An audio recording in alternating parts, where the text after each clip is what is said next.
Tout le monde, bienvenue à cette conférence débat organisée par la bibliothèque de l'Université Lyon 1. Donc le sujet aujourd'hui, c'est les médicaments. Donc c'est en général sur les médicaments, donc intox ou détox.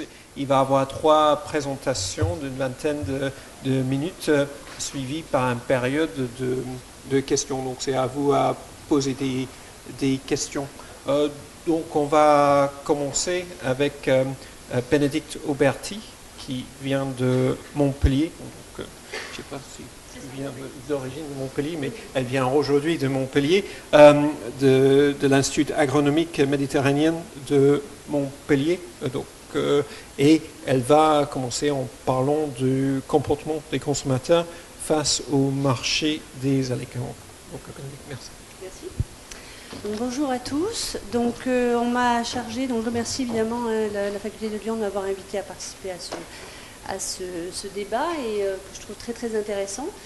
Et donc, on m'a demandé donc, de vous parler du comportement du consommateur et de vous faire un peu une analyse du marché par rapport à ces produits. Et après, on aura une analyse plus approfondie sur les produits et sur le développement de tous ces aliments.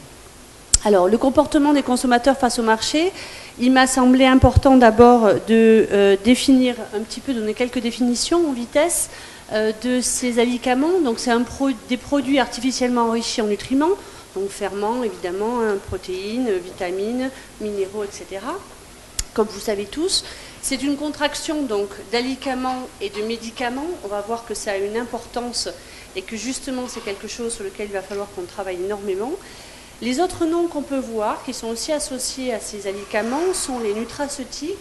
Vous avez ici écrit les aliments santé et surtout les aliments fonctionnels. En anglais, vous aurez functional food. En général, c'est quand on parle des aliments. Alors, ce qui est important de retenir quand même, c'est que les aliments ne soignent pas. Ils vont permettre de diminuer le risque d'avoir une apparition d'une pathologie, mais ils ne soignent pas. Ce ne sont pas des médicaments. Donc c'est très important. Le problème, c'est qu'on va voir dans la pensée des consommateurs et dans leur comportement, on en est loin. Pour eux, c'est quand même très très lié à la santé. On parle d'aliments, donc ça les soigne. Donc on est entre vraiment ce problème de définition qu'il va falloir éclaircir. Et vous allez voir qu'on a beaucoup de systèmes qui permettent cela.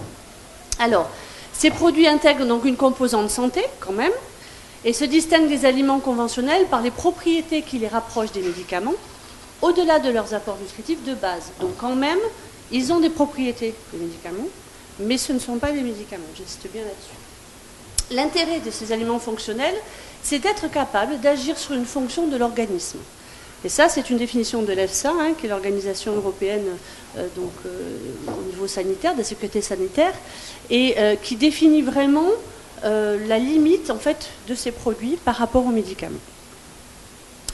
Alors le marché des aliments, on va voir qu'en fait alors là je passe assez vite parce que justement vous allez avoir un petit détail de tous les produits avant de passer au marché vraiment.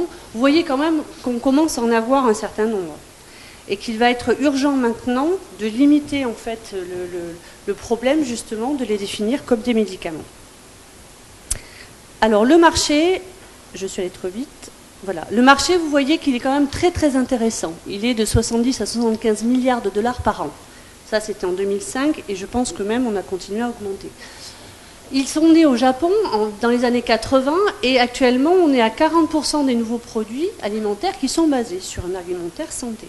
Donc vous voyez qu'on est quand même, ça se développe énormément parce que la moitié des produits au Japon sont avec une notion de santé. Ça explose aux États-Unis à la suite du Japon, où là, le marché des aliments fonctionnels est de 26 milliards de dollars. Donc vous voyez, par rapport aux 75, ici, on a un tiers. Donc les États-Unis sont très, très férus de ce genre de produits. Et on va voir que le comportement, ça s'explique avec le comportement des consommateurs. Pourquoi les consommateurs aux États-Unis sont autant attirés par ces produits. Et ils représentent plus de 10% du marché alimentaire là-bas. À la suite de ce développement au Japon et aux États-Unis, on a pu voir que ça commence à se développer en Europe.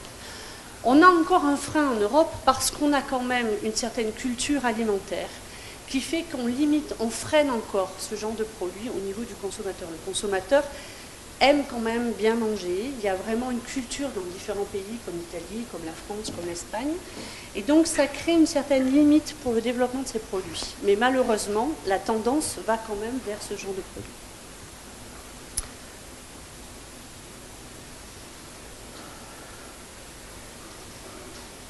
Si on regarde maintenant l'estimation de la consommation des aliments par habitant, donc vous voyez que les USA, on est à 175 milliards de dollars pour le marché, au Japon 35, et l'Union européenne, on est à 30. Donc on est quand même bien en deçà encore par rapport à ces deux autres pays. Et vous voyez que la consommation par habitant, elle est de 438 pour les États-Unis et de 79 par habitant pour l'Europe. Donc on est vraiment bien encore en deçà de la consommation aux États-Unis. Mais on y va à grands pas. Et ce qui est important là de voir justement, c'est que, ce qui est intéressant de noter, c'est que toutes les entreprises qui créent des aliments fonctionnels sont associées à des grandes entreprises agroalimentaires telles Nestlé ou Danone.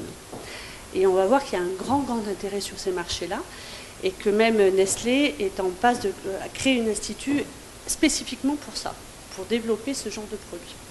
Je vous en parlerai un peu plus tard.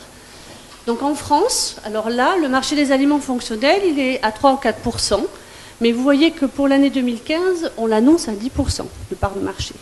Donc ça prend un essor très important en France. Malgré ce que je vous ai dit sur la culture alimentaire, ça touche quand même la population et on va essayer de comprendre pourquoi.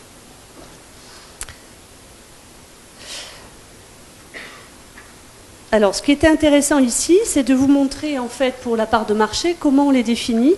Si on prend la définition réduite, où on considère les aliments diététiques fonctionnels et les compléments, on est à peu près à 2 milliards d'euros de marché en France. Par contre, si vous associez à ces produits-là les produits issus de l'agriculture biologique, les produits allégés, les aliments pour la forme, pour la minceur, là, on est sur un marché qui est à 5 milliards d'euros. Donc ça commence à devenir assez intéressant. Et vous voyez que la notion d'alicament, elle est un peu floue. Hein. On ne sait pas trop. Les consommateurs, là-dedans, ils ne s'y retrouvent pas. Hein, lorsqu'on leur parle d'un produit issu de l'agriculture biologique, pour eux, ça risque de faire partie des alicaments. Hein, c'est exactement comme le problème des labels, où on a énormément de labels qui se développent et où les consommateurs sont totalement perdus. Hein, donc le mot alicament a vraiment une oreille attentive au jour d'aujourd'hui et il faut surveiller cela. Alors, en France, quand même, donc face à ça, on se rend compte qu'un quart des produits alimentaires sont lancés sur le marché avec un argument santé, quand même, aujourd'hui. Donc il y a les eaux minérales, bien sûr, il y a les céréales du petit déjeuner, avec le magnésium, vous avez l'œuf, les œufs avec des acides gras et les oméga 3, bien sûr, etc. Vous en avez beaucoup d'autres, hein. Vous avez le sel iodé aussi, qui est un alicament. On ne peut pas le définir comme un alicament parce qu'il a été développé avant la notion, mais c'est un médicament. Alors l'intérêt évidemment de ces produits, c'est quoi? Mais au niveau du marché, c'est évidemment économique. Hein, je vais vous montrer des exemples à la fin de cette présentation où vous verrez que souvent c'est 3 fois plus cher qu'un produit de base. Et les grands succès que vous connaissez tous, évidemment, c'est le lait fermenté Actimel, donc je vais revenir dessus, la margarine proactive, mais il y en a bien d'autres. Hein. Et ce qui est intéressant en deçà de cette présentation, c'est que 4/5 de ces produits qui sont présentés donc à l'EFSA ou à l'ANSES pour être reconnus comme un produit de santé sont des bouteilles. Ils ne sont pas reconnus comme des produits de santé. L'EFSA et l'ANSES, qui sont donc des organismes français et européens justement qui surveillent la définition des allégations santé, refusent ces produits.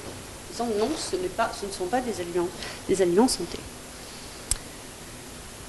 Alors, les facteurs clés de succès pour le marché, c'est évidemment, ces alicaments représentent un intérêt parce que ce sont des opportunités de différenciation pour les industries agroalimentaires.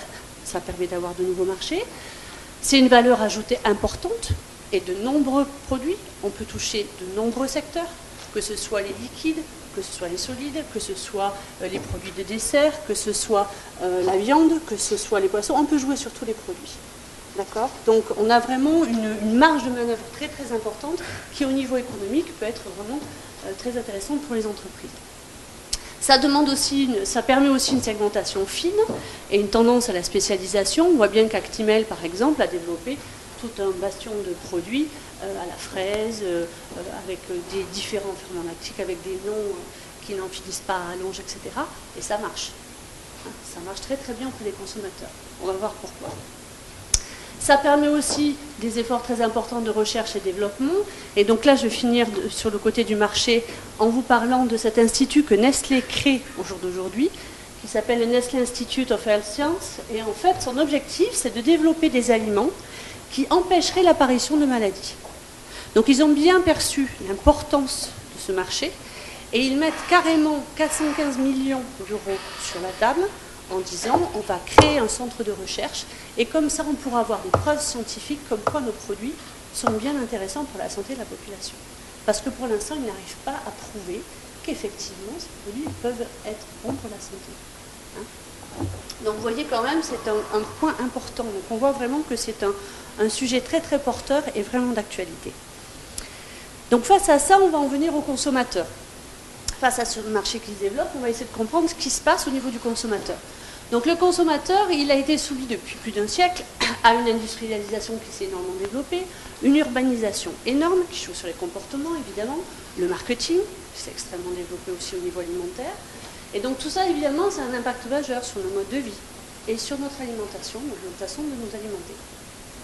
On était parti d'une alimentation plutôt de type agricole, avec des produits bruts, les légumineuses, etc. Et on est passé en moins d'un siècle à une alimentation très très industrialisée, très pratique en fait. Ready to eat, c'est-à-dire c'est prêt à manger. On va voir, c'est un gain de temps. Dans la manière dont on vit au jour d'aujourd'hui, l'urbanisation qui se développe, on a besoin de gagner du temps.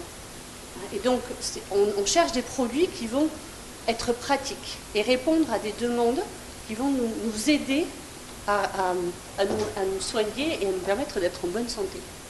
Donc les médicaments rentrent totalement là-dedans. Vraiment, ça plaît énormément aux consommateurs. Donc vous voyez qu'on est passé à une alimentation donc, très riche en lipides, en graisses saturées, énergétiquement dense. On boit énormément de soda. Et évidemment tout ça, on voit que c'est fortement aussi aggravé par ce transfert des sucres simples aux sucres complexes. En plus de ce développement-là, on a un développement des techniques de préparation, de transformation, de conservation, qui sont de plus en plus élaborées, comme la congélation, la stérilisation, etc. Tout ça, ça joue sur les produits. Et ça joue sur nos modes de comportement alimentaire. C'est vraiment ça que je développe en fait dans le concept de praticité. On va aider le consommateur. On va lui apporter des aliments qui vont lui rendre service. D'accord ? En plus de tous ces développements-là, voilà d'autres facteurs qui vont jouer sur le comportement. Vous avez la décohabitation des membres du foyer, la féminisation de la vie économique. L'activité de la femme, c'est important. À partir du moment où elle s'est mise à travailler, on a changé nos comportements alimentaires. D'accord ? Mais il faut quand même nourrir la famille, il faut quand même essayer de trouver un moyen de nourrir correctement ses enfants. Et donc, il faut essayer de transformer. Donc, les entreprises ont répondu à toutes ces demandes-là. L'évolution de l'organisation de la consommation, la marque de l'histoire et de la culture. On va voir que la culture alimentaire aussi est importante. Et l'environnement collectif qui s'est substitué au groupe familial.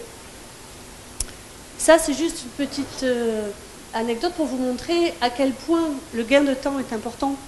On est passé de 2h30 dans les années 30 à 8 minutes, voire 2 maintenant, pour s'alimenter. On va s'alimenter avec des produits que Fischler nomme des OCNI, des objets de consommation non identifiés. On ne sait plus ce qu'on consomme. Parce qu'on a un quart de produits bruts et les 3 autres quarts, c'est le transport, le packaging et, je vais oublier le troisième évidemment, la transformation. Voilà. Donc le produit en lui-même est très très éloigné du produit brut de base. Et donc le consommateur en fait va se trouver un petit peu perdu face à ces aliments. Et les médicaments vont les rassurer. Dans le système de rassurance. 3 autres facteurs à souligner, c'est l'allongement de la durée de la vie. On devient de plus en plus vieux, donc on va On va avoir besoin en tant que consommateur de trouver des aliments qui vont nous protéger, qui vont nous permettre de rester en bonne santé, qui vont lutter contre le vieillissement. Ah, on me dit qu'il y a des produits avec des antioxydants qui peuvent m'aider à lutter contre mon vieillissement. C'est bien. On me dit que si je prends des produits riches en oméga 3, ça peut aussi me permettre de pouvoir garder mon cerveau en état. Tout ça, c'est des notions qui vont rentrer en jeu face à ce facteur-là.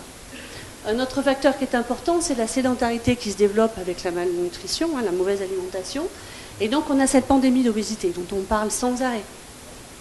On culpabilise énormément les gens, on leur dit attention, vous mangez mal, mais on va vous aider, on va vous donner des produits qui vont vous permettre de vous soigner. Ça ne vous soigne pas vraiment. Normalement, ça prévient le risque d'obésité, mais c'est quand même des médicaments. Et ça marche très très bien. Ça répond vraiment à la demande de pouvoir lutter contre ces problèmes. Alors il y a l'obésité bien sûr, et puis il y a toutes les affections à longue durée qui sont aussi très importantes et qui sont aussi liées à des manières de consommer. Donc les 3 axes liés aux consommateurs que l'on connaît, que l'on voit, c'est le plaisir et la santé. Et on va voir qu'il y a des grandes différences entre les États-Unis et la France. Pour la France, on est encore sur le plaisir. Les États-Unis, c'est la santé. Le marché répond. On a bien vu que le marché est beaucoup plus important aux États-Unis parce qu'ils sont vraiment axés que sur la santé. Nous, on a encore le plaisir qui rentre en jeu. On mobilise un désir aussi, il y a vraiment besoin de rassurance et de renaissance. Donc cette rassurance, elle vient d'une part par la recherche, le redéveloppement des marchés, de reprendre possession de son alimentation. Donc à la fois sur les marchés, à la fois dans les préparations, donc on voit énormément de cours de cuisine, etc. On reprend vraiment contact avec la nourriture, même si les produits sont pré-préparés, on finit le mélange, donc on intervient, donc on agit sur son alimentation. Et puis au niveau des aliments que l'on gère, eh bien, on prend des produits qui nous permettent de nous soigner. Vous voyez qu'on est vraiment dans un système où on répond à ça. Et le marché vraiment des médicaments est très très bien fait pour ça. Et on a vraiment cette préoccupation vis-à-vis de la santé. Et ça s'est développé avec toutes les crises alimentaires. On a eu plusieurs crises alimentaires très très fortes qui ont marqué les esprits. Et donc les gens ont besoin maintenant de savoir exactement ce qu'ils consomment et de pouvoir surveiller. Et lorsqu'on leur propose des aliments qui répondent à ça, ils sont ravis. On les aide. Lorsqu'on demande ici, ça c'est le CREDOC, alors c'est un centre qui fait des recherches donc souvent qualitatives. Et c'est très intéressant. Vraiment, le site est ouvert sur Internet. Les rapports en général sont libres d'accès et c'est très intéressant. Là, quand on leur demande quelle est la qualité du produit, après le goût, vous voyez qui passe en premier, c'est l'apparence de l'aliment qui compte. Le prix, alors on va voir que le prix, avec les systèmes marketing, on arrive vraiment à modifier cette notion-là. L'avantage santé, vous voyez qu'en 2006, il était à 53%, il est passé à 77%. Donc la notion de santé vraiment se développe. Donc le marché des médicaments se développe aussi. C'est vraiment directement en lien avec la demande, l'offre et la demande. En fait, On est vraiment sur ce pendant régulièrement. Une autre notion qui est importante, c'est au niveau des risques. On se rend compte qu'entre 1997 et 2000, donc là j'ai pris sur 3 ans, vous voyez qu'on est passé quand même de 55% de personnes qui percevaient du risque dans l'alimentation à 70%. Donc il y a cette notion de risque associée à l'alimentation. Et justement, les alicaments peuvent justement permettre de réduire un peu cette crainte vis-à-vis du risque. Donc pour la motivation d'achat des alicaments en particulier, on va jouer sur la santé et la sécurité sanitaire, qui est en hausse donc avec les crises dont je vous ai parlé, la qualité et le goût. Vous verrez que le goût aussi influe beaucoup. D'ailleurs, on a parfois des antinomies importantes. Et l'environnement et l'éthique. Et donc ça amène des consommateurs réguliers à 6% en France, et vous avez en consommateur occasionnel 33%. C'est quand même assez important. Alors, ces actes porteurs dont je vous parlais pour les produits fonctionnels, c'est les 4 S de Mengele. Donc vous avez la sécurité, la santé, le service et la satisfaction. Et les alicaments, ils répondent à tout ça. Ils répondent à tout ça. Ils sont service, c'est pratique, et en plus, ça permet de répondre aux recommandations nutritionnelles. Vous allez voir que beaucoup d'allégations, justement, sont données, où on dit ça équivaut à une dose. Ou si vous prenez ça, vous avez votre apport en fruits, par exemple, pour la journée, recommandé par les apports nutritionnels conseillés, par l'ANSES ou par le Programme national nutrition santé. On vous aide à répondre aux recommandations, on vous déculpabilise, on vous permet de bien manger. Donc vous voyez que ça, c'est très important, cet aspect-là. Il y a l'aspect santé aussi. On fait un peu de diététique, c'est-à-dire qu'on joue sur les mots, et les consommateurs ne sont pas forcément des spécialistes en nutrition. Lire une étiquette, c'est quand même assez compliqué. On sait qu'il y a beaucoup de problèmes là-dessus.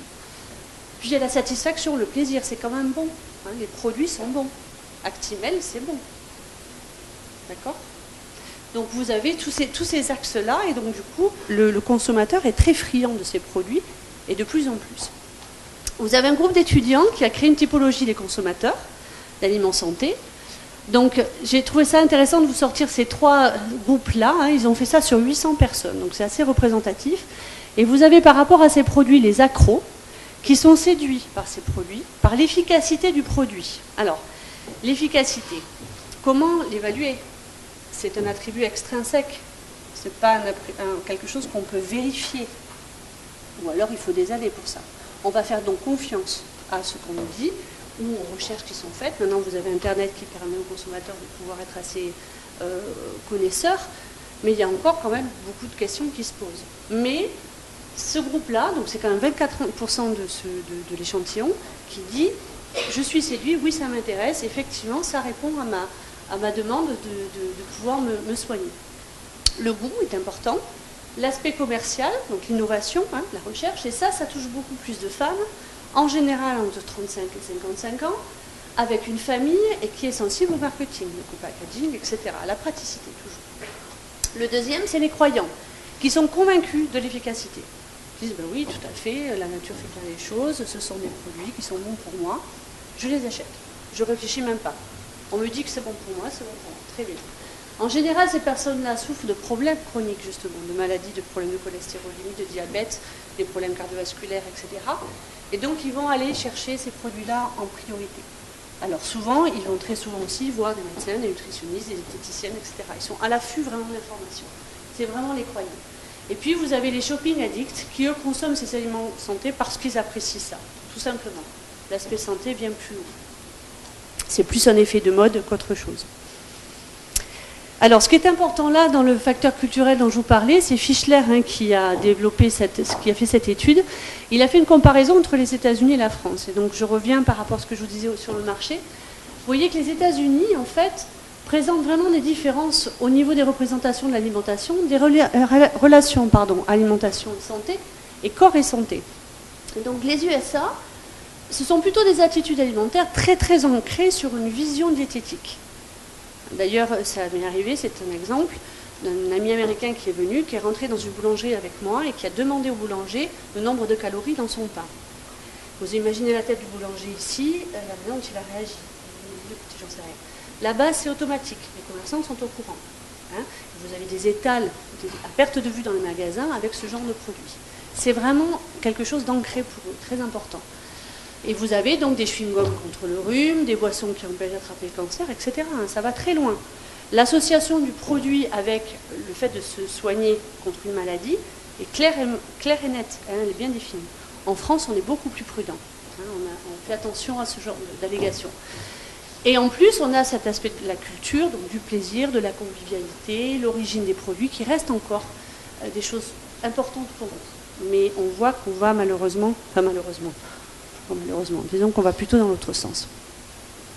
Alors pour finir, il y a la notion du prix. Alors une autre étude du CREDOC de 2008 a montré que presque 70% de la population serait d'accord pour payer plus cher si on leur apporte des aliments avec une valeur santé. Donc vous voyez qu'il y a une demande réelle. Et ils sont même d'accord pour payer plus cher. Et ils le font. Je vais vous montrer des exemples, ils le font. Donc vous voyez qu'ils sont d'accord pour l'avantage santé qui passe en deuxième. Vous avez le respect de l'environnement qui est important, le label, issu du commerce équitable, l'éthique, on avait vu les 4 axes tout à l'heure, la marque, si le produit a eu des récompenses pour des concours, des médailles, et si le packaging plaît. Mais là, on voit que l'alimentation santé est très importante. Donc je vous ai mis quelques exemples. Vous avez un exemple de Knorr, qui a mis en place en fait donc cette petite bouteille qui est très très bien faite. C'est la vie, il y a des couleurs, c'est des fruits et légumes, ça répond aux recommandations à les fameux 5 fruits et légumes par jour. Ah, ça c'est bien, on permet avec un geste par jour de répondre à la moitié de la recommandation des fruits et légumes. Parce que ce qui est annoncé, c'est 200 grammes de fruits et légumes. Mais cette bouteille, elle fait 100 millilitres. Elle est faite à base de 200 grammes, mais c'est 100 millilitres qu'on consomme. Et puis c'est broyé. Et puis c'est sucré. Donc ça a un apport peut-être effectivement assez. On ne peut pas dire que ce ne soit pas intéressant. Mais il faut faire attention. D'accord ? Il faut faire très attention à ce genre de produit. Et si vous remettez au prix au kilo des fruits et légumes, vous les payez à 10 € le kilo. D'accord ? Donc il vaut mieux acheter les fruits et légumes frais et les préparer. Un autre exemple, ça c'est des gourdes, vous voyez, vous avez 5 € les 4 gourdes, et chaque gourde, c'est bien dit, c'est une portion de fruits. Ah, c'est pareil, ça me permet de répondre à une recommandation nutritionnelle sur les fruits. En plus, il y a des notions d'antioxydants, de polyphénol, ça me soigne, et en plus c'est de l'agriculture biologique. C'est très rassurant. Et en plus, on prend soin de moi. Donc c'est très bien. Et en plus, ça me soigne. Immédiatement, c'est ce que les gens pensent. Et si on remet au prix du kilo, vous voyez qu'en fait, quand on prend les fruits issus de l'agriculture biologique, j'ai pris, on est à 6 € à peu près en moyenne au kilo. Ça reste encore très cher. Mais si on le remet à 280 grammes, comme on a là pour les 4 gourdes, on est à 1,07 € au lieu de 5,50 €. Donc on paye ça plus de 3 fois plus cher. Et ça marche très bien. Parce que justement, ça répond à cette praticité, à ce besoin de rassurance et au fait que ça soigne, dans la tête des consommateurs. Un autre point important, c'est l'Activia. Alors là, vous avez le fameux ferment lactique. Alors là, c'est le Bifidus Actif Regularis. On a le Defendis. Ça, c'est l'Actimel. Ça régule. C'est la notion commerciale, ce n'est pas le nom du produit à la base. C'est vrai, les ferments lactiques, c'est vrai, c'est reconnu. C'est bon. Mais bon, il faut je dépasse peut-être le temps. Vous êtes près de la fin, oui, tout à fait. J'ai plus que 2 diapos. J'ai terminé. Donc là, vous voyez, en faisant ces 3 produits-là, qui sont, on va dire, à peu près les mêmes, vous êtes quand même à 0,38 € le yaourt pour les Activia, et vous êtes à 0,13 € le yaourt pour les produits Carrefour. Ce sont des yaourts quand même à la base. Oui, certes, c'est un médicament, mais après la preuve de son efficacité, on n'a pas encore. D'ailleurs, ils ont fait des demandes pour Activia et Actimel auprès de l'EFSA, qui pour l'instant sont restés sans réponse. Donc on a vraiment une limitation. Donc je finis vite. Là, je finissais par Actimel, c'est pareil, c'est comme le Knorr, vous voyez, c'est le geste santé, c'est tous les jours. Là, c'est le Defendis. Alors là, c'est encore mieux, ça vous défend. C'est encore mieux. Par contre, quand vous regardez la bouteille, qui est à peine 96 ml, ça revient à presque 50 cents. La petite bouteille. Donc c'est 5 fois plus cher. Mais ça marche très bien. Alors pour finir, en fait, là, ça c'est les facteurs donc, de réussite pour du côté de la demande, donc du côté du consommateur. Il faut jouer sur la praticité, la déculpabilisation et la rassurance. C'est exactement ce que fait en ce moment le marketing sur les médicaments. Après, vous avez donc, on peut jouer sur la sensibilité santé, bien sûr, la diminution importante du temps, le vieillissement de la population, l'augmentation des dépenses de santé aussi, puisque si on est malade, on coûte plus cher à la société, et les crises alimentaires qui ont fait peur en fait aux consommateurs. Je vous remercie de votre attention.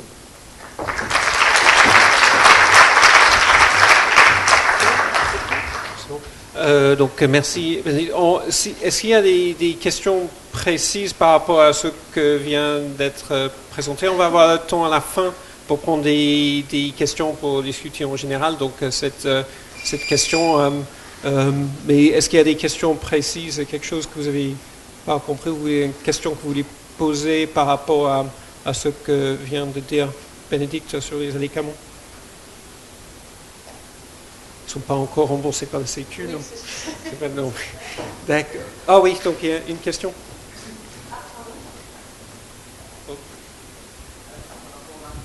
Oui.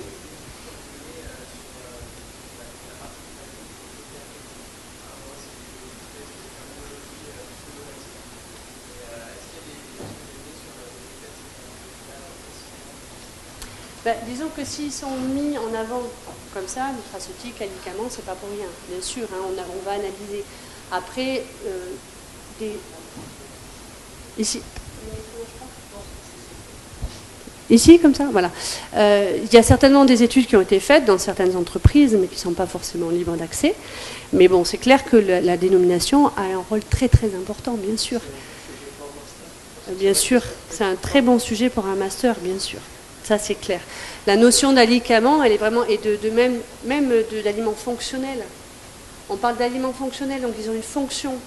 Ils rentrent en jeu dans le développement, dans la santé, etc. C'est pas par hasard. Hein.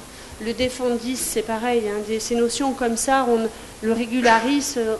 C'est des choses que les consommateurs perçoivent. Et bien sûr, il y a des analyses en psychologie.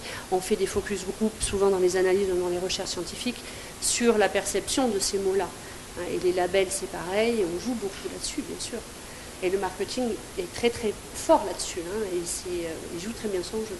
Mais il y a encore beaucoup de recherches qui sont faites sur les étiquetages, comment on peut justement, nous, en tant que santé publique, essayer d'être aussi clair et d'apporter des informations véritables, quoi, enfin réelles. Parce qu'il y a beaucoup de choses qui sont dites et qui sont écrites qui ne sont pas forcément vraies. Hein, donc il faut vraiment faire attention. Oui.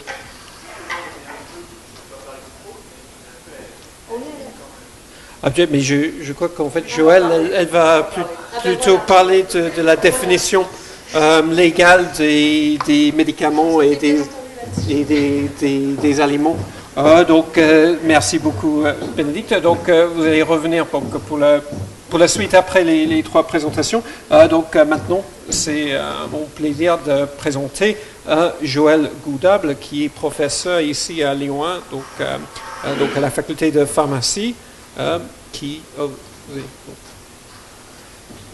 travaille aussi à l'hôpital Édouard Herriot, et elle va parler donc des aliments, donc peuvent-ils être des médicaments. Donc je crois qu'elle va plutôt couvrir cette question de réglementation, donc réglementation et non réglementation aussi, donc comment les aliments se trouvent là-dedans. Merci beaucoup. Merci, bonjour. Joëlle Goudable, je suis en effet professeur à la faculté de pharmacie en santé publique et je suis professeur de nutrition. Et je ne suis pas à l'hôpital Édouard Herriot, mais l'hôpital Lyon-Sud, mais c'est la même maison. Et je fais partie du centre de recherche en nutrition humaine et du centre européen nutrition santé. Voilà, donc je vais vous présenter les aliments peuvent-ils être des médicaments, mais bon, ma question est déjà totalement déflorée puisque on vous a répondu que non. Donc, je vais vous prouver maintenant pourquoi non. En fait. Voilà.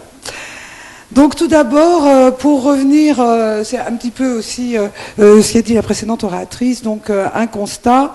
Eh bien, la France, d'abord, est un pays privilégié quant à la qualité, la sécurité et la variété alimentaire. C'est-à-dire qu'on a quand même la chance en France, justement, et ça a bien été montré précédemment, par rapport à certains pays comme les États-Unis, d'avoir cette tradition nutritionnelle sur des produits frais, d'avoir des marchés en France, etc. Et puis aussi, ce qu'il faut bien noter, pour rester sur le plan là un peu plus nutrition, eh bien, c'est qu'on considère que, les apports nutritionnels conseillés sont ainsi faits d'ailleurs, pour que quand l'alimentation est variée, c'est-à-dire qu'elle comprend des fruits, des légumes, des laitages, de la viande et du poisson, quand l'alimentation est variée et que l'apport calorique est supérieur à 1600 kcal par jour, les apports nutritionnels sont couverts, y compris en vitamines et en minéraux.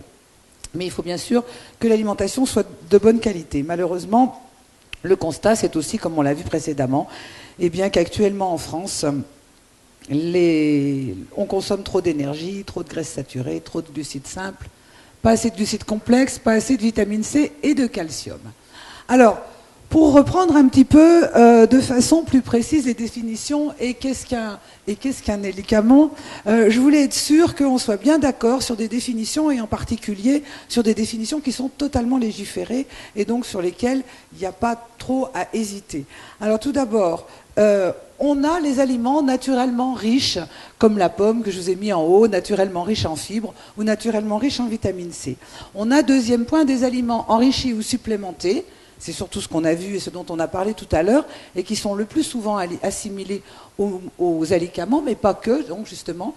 Donc des aliments enrichis ou supplémentés en un ou plusieurs nutriments, et cet enrichissement ou cette supplémentation est autorisé sous 3 conditions. Des conditions technologiques, comme par exemple aller rajouter de la vitamine E dans des huiles pour limiter leur oxydation, pour limiter l'oxydation des acides gras.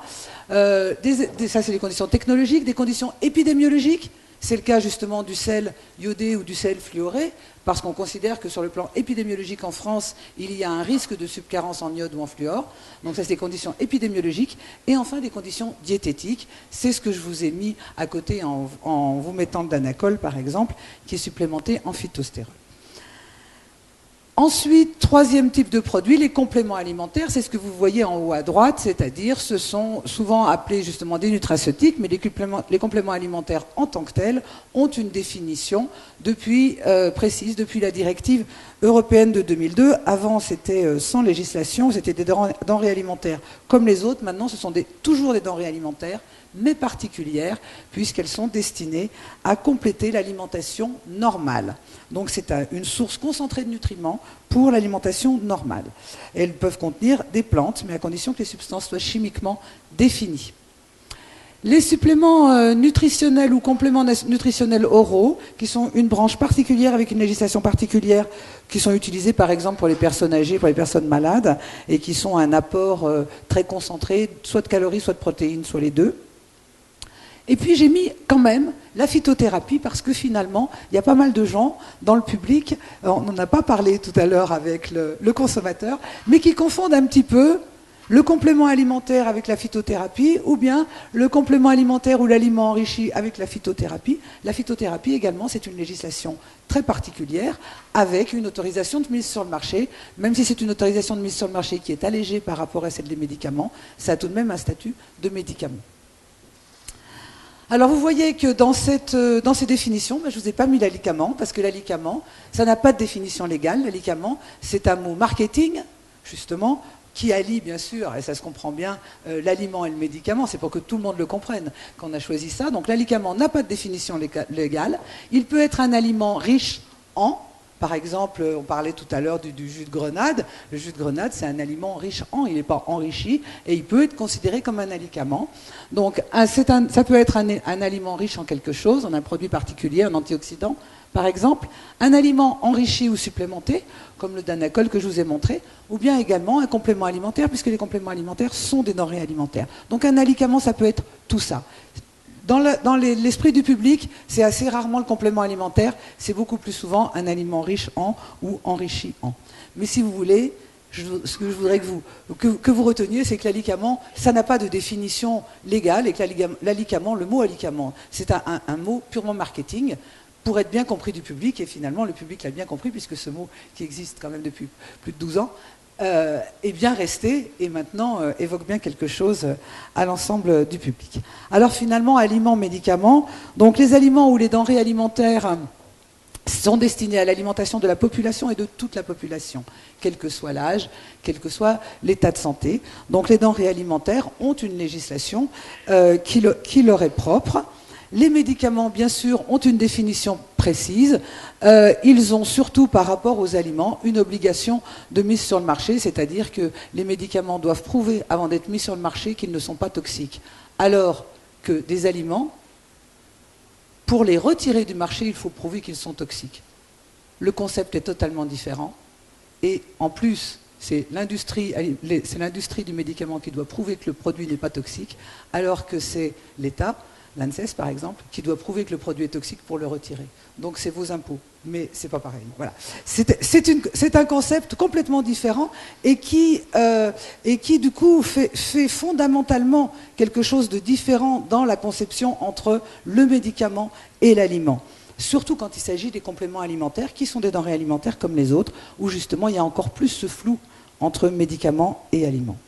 Donc la lance des deux est impossible, et d'ailleurs une denrée alimentaire ne peut se prévaloir de propriétés thérapeutiques, et ceci a toujours été clairement défini, mais l'est encore plus depuis la réglementation de la Communauté européenne de 2006, qui définit les allégations des denrées alimentaires, et les allégations, c'est donc le message qui est transmis au public pour mettre en valeur un produit, quel qu'il soit d'ailleurs.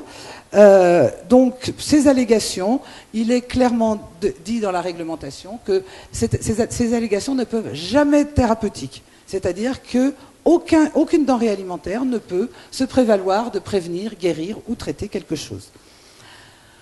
Le seul point santé qui soit accepté par les autorités sanitaires et par la réglementation, donc par la réglementation puis par les autorités sanitaires, je devrais dire, c'est une allégation donc, qui va être assimilée à une allégation santé, qui est donc la diminution d'un facteur de risque d'une pathologie. Donc toutes ces allégations qui mettent en avant la diminution d'un facteur de risque d'une pathologie sont obligatoirement faites avec l'autorisation de l'Agence européenne de sécurité des aliments. Donc c'est par exemple, je vous ai mis les stérols et les stanols végétaux pour leur effet hypocholestérolémiant, le xylitol dans les chewing-gums et l'édulcoré pour la santé dentaire par exemple.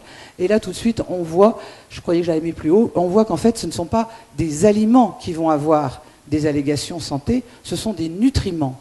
C'est-à-dire ce qui compose l'aliment. Ça ne va pas être la tomate, par exemple, mais ça va être le lycopène dans la tomate.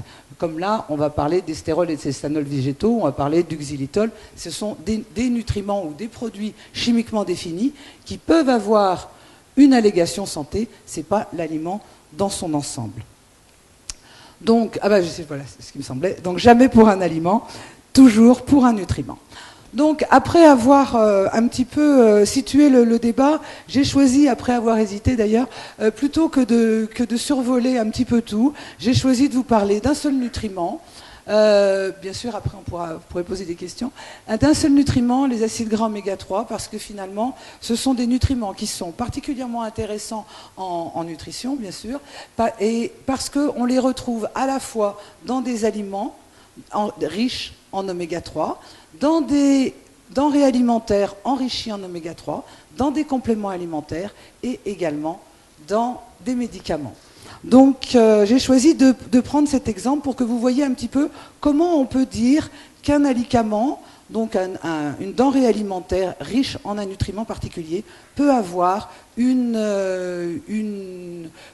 allégation santé, disons, une allégation santé, donc un bénéfice pour la santé. Donc les acides gras oméga 3, pour les resituer, ce sont donc des acides gras, donc c'est des produits lipidiques bien sûr. Les oméga 3, en particulier l'acide alpha-linolénique, est un nutriment indispensable. Le PA et le DHA, les deux autres acides gras oméga 3 les plus importants sur le plan physiologique, sont potentiellement indispensables du fait d'une éventuelle insuffisance dans l'alimentation ou du fait d'une éventuelle insuffisance enzymatique, en particulier chez les nouveau-nés. Les apports nutritionnels pour ces acides gras oméga 3 sont connus, donc il n'y a pas de problème, on sait ce qu'il faut consommer par jour, combien il faut en consommer. On a des connaissances métaboliques qui sont très importantes, assez précises, suffisantes, on ne sait pas parce qu'il y a quand même encore beaucoup de recherches sur les acides gras oméga 3 et le rôle sur le métabolisme.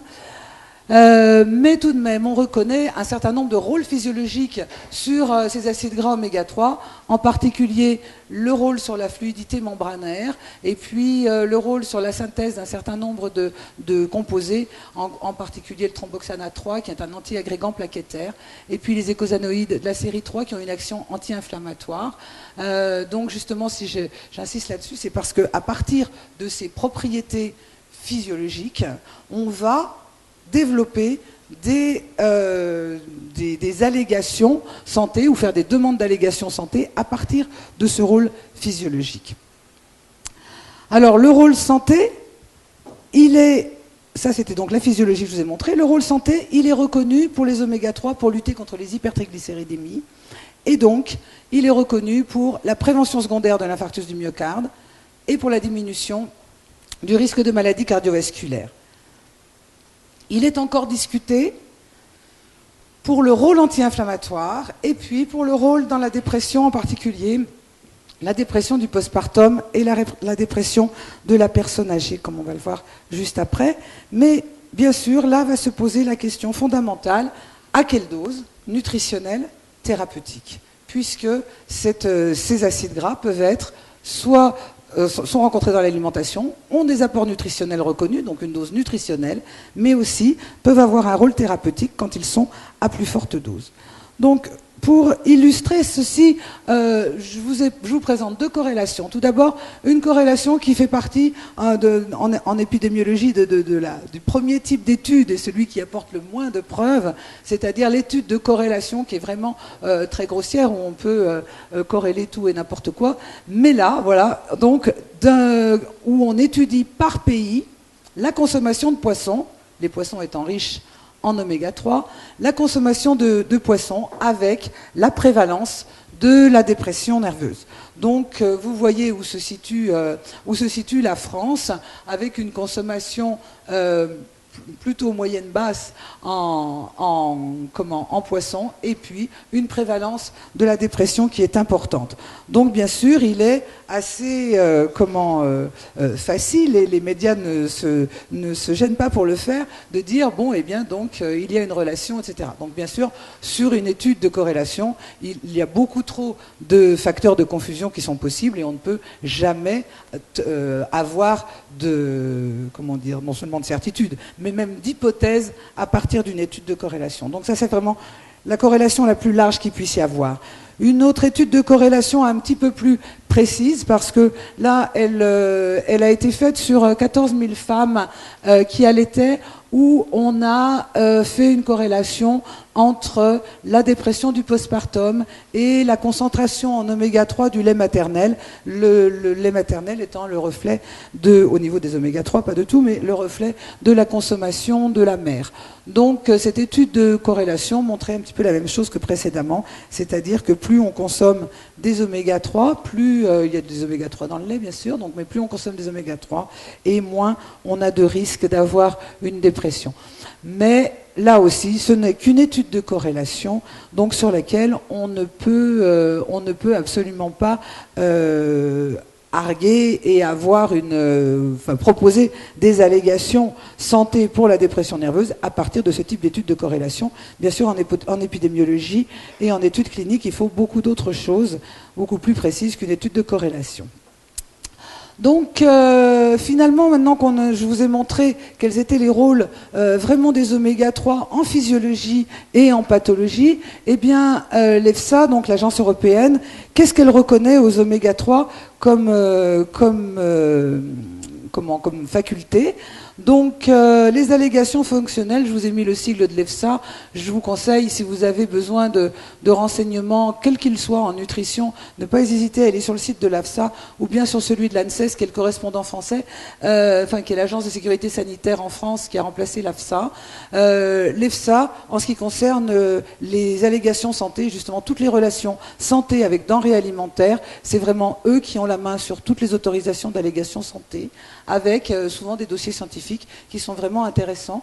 Donc chaque fois que vous vous posez une question, je vous conseille d'aller sur le site de l'AFSA, surtout que ces dernières années, là, depuis 3 ans, ils font un très gros effort pour mettre en ligne tous leurs avis sur les allégations nutritionnelles. Donc l'AFSA a accepté comme allégation fonctionnelle, donc pour le DHA et l'EPA, qui sont des acides gras donc à chaîne longue de la famille des oméga 3. Donc c'est le DHA et l'EPA à dose nutritionnelle permet de maintenir normal. Donc ça prévient pas, ça fait rien du tout. Ça prévient de maintenir normal les fonctions cardiaques, les fonctions cérébrales et la vision. Donc ça veut dire on considère seulement qu'on pourrait avoir des problèmes de développement si vraiment on est en dessous des apports nutritionnels recommandés. Et en allégation santé, l'EFSA accepte les oméga 3 réduisent les risques liés aux maladies cardiovasculaires, c'est la phrase officielle, donc réduisent les risques liés aux maladies cardiovasculaires, mais c'est tout. C'est-à-dire, on ne peut pas dire les oméga 3 préviennent l'infarctus du myocarde. C'est les oméga 3 réduisent les risques liés aux maladies cardiovasculaires. Donc, c'est-à-dire, vous pouvez dire, par exemple, le saumon. Le saumon est un produit riche en oméga 3. Les oméga 3 réduisent les risques liés aux maladies cardiovasculaires. Voilà, c'est tout. Mais vous ne pouvez pas dire le saumon réduit les risques de maladies liées réduit les risques liés aux maladies cardiovasculaires. On ne peut pas faire le saut comme ça sur différentes propositions pour bien voir qu'il s'agit d'un nutriment à une dose particulière. Les allégations fonctionnelles qui ne sont pas validées par l'AFSA, eh bien, c'est des tas de choses. À dose nutritionnelle, il n'a pas été reconnu. Donc, ce qui est intéressant justement sur le site, c'est qu'il y a beaucoup de documentation pour chaque demande d'allégation qui ont été refusées, en particulier cet été, puisqu'il y a beaucoup de choses qui sont sorties sur les oméga 3. Donc, la contribution au développement de l'enfant, l'amélioration de l'humeur, les capacités de raisonnement, les capacités d'apprentissage des enfants, etc. Tous ces points, c'est en fait des allégations qui avaient été demandées par les industriels des alicaments, donc contribution au développement de l'enfant, vous voyez, l'effet calmant, la protection contre le stress oxydant, même la mobilité des spermatozoïdes, alors qu'on sait que les oméga 3 sont très importants pour la fluidité de la membrane des spermatozoïdes, mais ça a été refusé également. Donc il y a une liste au moins d'une 60aine d'allégations qui ont été refusées pour les oméga 3. Mais où il faut bien, ce qu'il faut bien comprendre, c'est que si l'EFSA refuse des allégations, c'est chaque fois parce qu'elle considère que le niveau de preuve est insuffisant. Le niveau de preuve est insuffisant, d'autant plus qu'il est très difficile de faire des essais cliniques en nutrition, surtout quand on est à dose nutritionnelle, ce qui est le cas pour les aliments, parce que c'est très difficile de faire une étude avec des gens en leur disant vous ne mangez pas du tout d'oméga 3, puis les autres vont en manger à dose nutritionnelle, les autres 2 fois moins, etc. Donc on n'arrive pas à avoir une étude clinique, c'est pas possible. Donc on n'a jamais ou très rarement des niveaux de preuve qui soient suffisants pour avoir des allégations qui soient correctes. Donc dans les allégations non validées aussi, l'allégation sur l'effet anti-inflammatoire. Je vous ai bien dit que les oméga 3 avaient physiologiquement un effet anti-inflammatoire. Mais comme c'est une allégation que l'on veut mettre dans un aliment, que par définition, un aliment n'est pas un médicament, ne peut pas ni prévenir, ni guérir, ni traiter, eh bien, les aliments n'auront jamais l'allégation effet anti-inflammatoire parce que c'est une cible thérapeutique. Donc on ne peut pas avoir de cible thérapeutique sur un aliment. Ce qui a été refusé aussi, c'est les effets bénéfiques sur les maladies inflammatoires chroniques de l'intestin, les effets bénéfiques sur la dépression nerveuse. Justement, je vous ai montré les corrélations. C'est très largement insuffisant pour avoir un niveau de preuve qui permette d'avoir une allégation dans ce domaine. Donc, je vous montre juste maintenant justement les aliments qui correspondent. Donc, les aliments naturellement riches en oméga 3, comme les poissons gras, les huiles végétales. Et puis aussi ce que je voulais vous montrer, parce qu'on parle traditionnellement du saumon, des choses comme ça, mais maintenant on voit de plus en plus dans le commerce, comme le lait Candia par exemple, où c'est marqué riche en oméga 3, c'est même marqué sur des salades comme la mâche riche en oméga 3. Donc en effet, il y a certaines salades, et puis il y a aussi la luzerne qui contient pas mal d'oméga 3. Et donc là, je vous ai mis ce schéma montrant la différence de contenu en oméga 3 dans la viande de bœuf quand le bœuf est nourri avec de l'herbe ou quand il est nourri au grain. Donc les oméga 3 passent bien sûr dans la viande. Le deuxième type, eh bien, les aliments complémentés en oméga 3, c'est ceux-ci qui ont l'autorisation pour mettre la formule magique, diminution des facteurs de risque des maladies cardiovasculaires.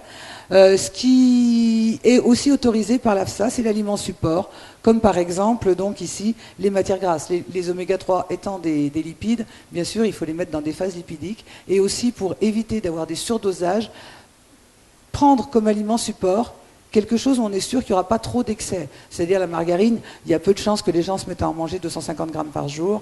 Donc on considère qu'ils vont en manger 15 grammes par jour à peu près. Et c'est tout. Donc on va calculer les doses nutritionnelles en fonction de ça.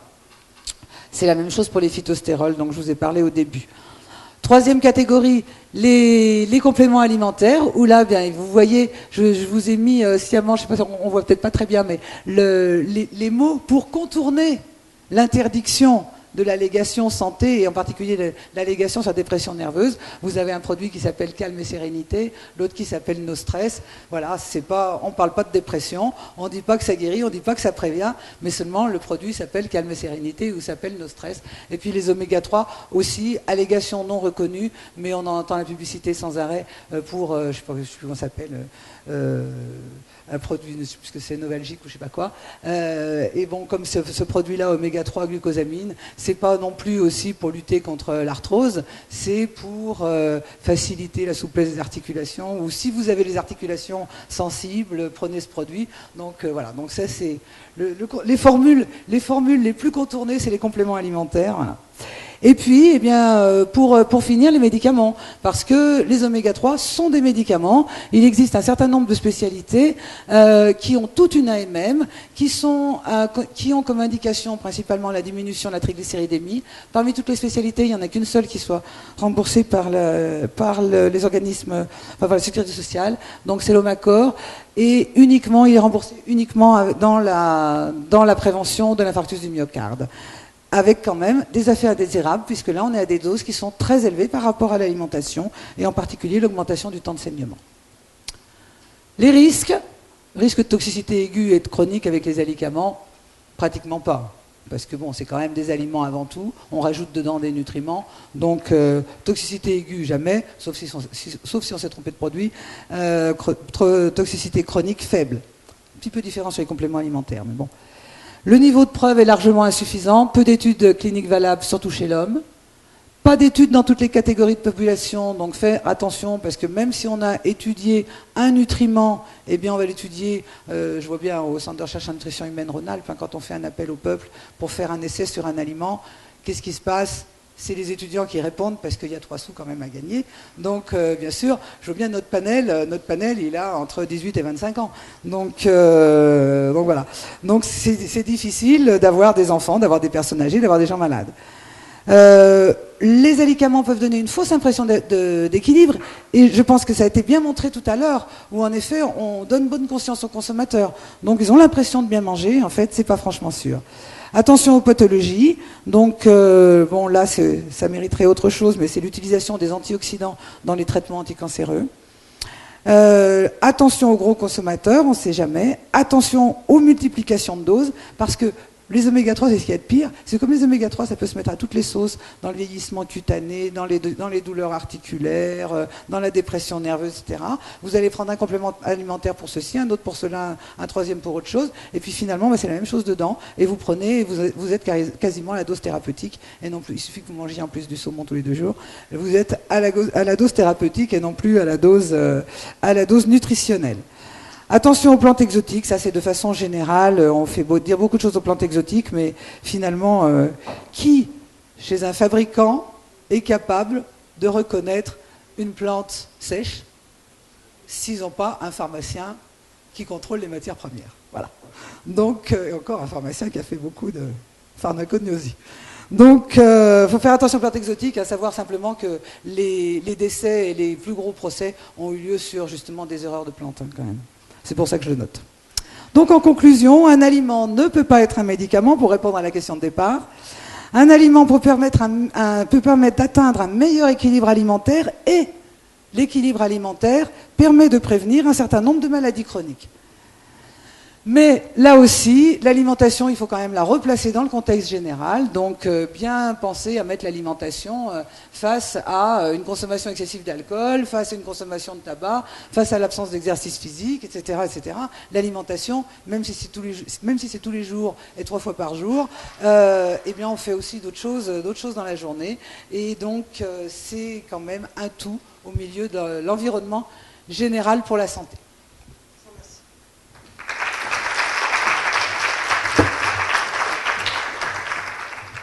Merci beaucoup, Joël. Donc, est-ce qu'il y a des questions précises par rapport à ce... Non, on va faire tout après? D'accord. Donc,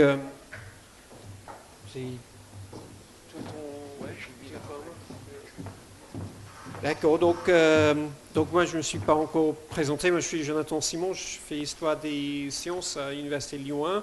Et donc, j'ai le plaisir de présenter un collègue, Philippe Josso, professeur à l'Université Lyon 1, qui est aussi directeur de l'Université ouverte, qui s'occupe aussi de l'histoire des sciences. Et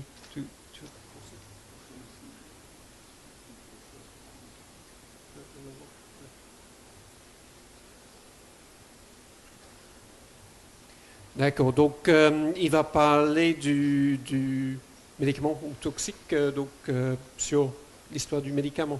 Philippe Josso. Merci. Donc merci beaucoup à nos collègues du service central de documentation d'avoir organisé ces conférences. Merci pour leur accueil sympathique et chaleureux. Donc moi je vais vous parler d'une ambiguïté millénaire, qui est l'ambiguïté entre médicaments ou toxiques, qui était un petit peu indiquée tout à l'heure par notre collègue quand elle a parlé des AMM, des essais toxicologiques. Il faut savoir que cette ambiguïté entre médicaments et toxiques est extrêmement importante et qu'elle ne date pas d'aujourd'hui. Alors moi je vais vous le montrer à travers, je dirais, un petit diaporama détendu, puisque je travaille en ce moment sur les liens entre la science, l'histoire et la littérature, surtout entre la science et la littérature.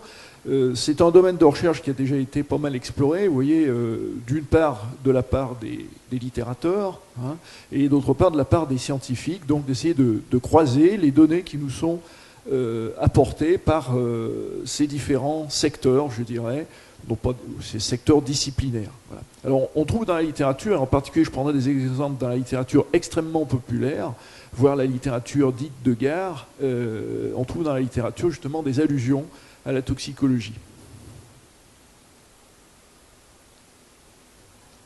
Ah. Bon. Voilà.